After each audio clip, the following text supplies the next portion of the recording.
Jade has walked into the woods alone, at night, unarmed. More times than any character in this show should still be breathing. He's screamed at monsters through open windows. He's stood outside when the smiling creatures were circling. He's made mistake after mistake that should have gotten him ripped apart in episode 1. He's still alive. And it's not luck. It's not plot armor. It's not the writers being lazy. It's because Jade was never supposed to die in this town. He was supposed to remember. By the end of this video, you're going to understand exactly why the monsters of Fromville leave Jade alone. And once you see it, you're never going to watch this show the same way again. Quick refresher, because this theory only hits if you remember the stakes. Fromville is a town that traps anyone who drives, walks, or wanders in. Nobody leaves. At night, monsters come out, and they are not shy about killing. Tianchen, Tom, Kelly, Dale. The body count in this show is brutal, and nobody is safe, except Jade. Jade has had more near misses with these creatures than almost anyone in Colony House, and every single time, something pulls him back from the edge. That's not a coincidence. That's a pattern. And once the show started answering its biggest questions, that pattern finally made sense. Here's where it gets insane. Jade isn't just a guy who got unlucky and drove into the wrong town. Jade is the reincarnation of a man named Christopher, someone who lived in this exact town decades ago, long before the Matthews family ever crashed their RV here. And Tabitha? She's the reincarnation of a woman named Miranda. In their past lives, Christopher and Miranda were a couple. They had a daughter, and that daughter was one of the children sacrificed by the town's original residents, the same people who would go on to become the monsters hunting everyone tonight. Here's the gut punch. Christopher and Miranda refused to take part in that sacrifice. They tried to save their daughter, and they failed. That failure is the reason the cycle exists at all. So why does that matter for whether Jade lives or dies tonight? Because the town isn't just a killing machine, it's a loop. The same souls keep getting pulled back here, life after life, because the story isn't finished. Tabitha says it herself in the Season 3 finale, they keep coming back because they failed the first time. Jade and Tabitha aren't just survivors, they're unfinished business. The town and whatever's actually running it needs them to try again, to pick up where Christopher and Miranda left off, to solve what they couldn't solve the first time. Think about what that means for the monsters. These creatures used to be human.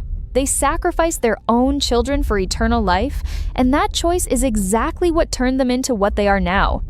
Jade and Tabitha represent the one timeline where two parents said no, where two people refused to make that trade. If the cycle exists to be broken, it can't be broken by dead people. That's the real reason Jade keeps walking away from encounters that kill everyone around him. He's not just a character the writers like too much to kill off, he's the mechanism the entire mystery depends on. And this is where the show has been dropping hints since Season 2, hiding in plain sight.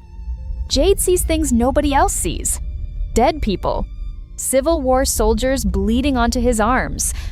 Tom, long after Tom is gone, standing in the snow like nothing happened. For a while, Jade convinces himself this is stress. Trauma, his brain breaking under the pressure of the town. But Jade himself says the line that gives it away. You don't have visions about things that don't mean anything.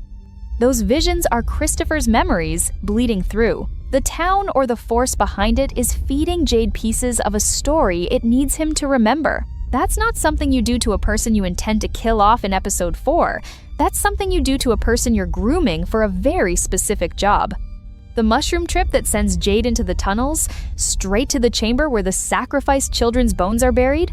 Same thing. That's not a random hallucination. That's the town handing him the final piece. You don't hand the final piece to someone you're about to erase.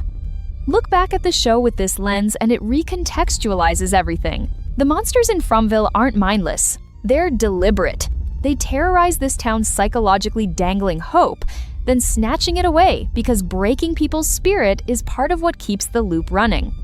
But the moment it comes to Jade, the pattern shifts. Encounters that should end him always leave a door open. That's the difference between a victim and a piece on the board. Jade was never going to be allowed to die quietly in a random attack, because his death was never the point. His remembering was. So here's where it leaves us. Jade and Tabitha have already done what generations of their past selves couldn't. They broke the code on the bottle tree. They remembered who they were. They remembered the daughter they lost. But remembering isn't the same as fixing it. The children are still trapped. The cycle hasn't ended. And the town has made it very clear it does not let people go that easily. Which raises the only question that actually matters heading into what's next, if Jade and Tabitha are finally close to finishing what Christopher and Miranda started. What happens to the both of them the moment they succeed? Because in this town, nothing that finishes its purpose gets to just walk away. That's a video for another day. If you want to be here when I break it down, subscribe and let me know in the comments, do you think Jade and Tabitha make it out? Or does Fromville pull one more reincarnation trick before this is over?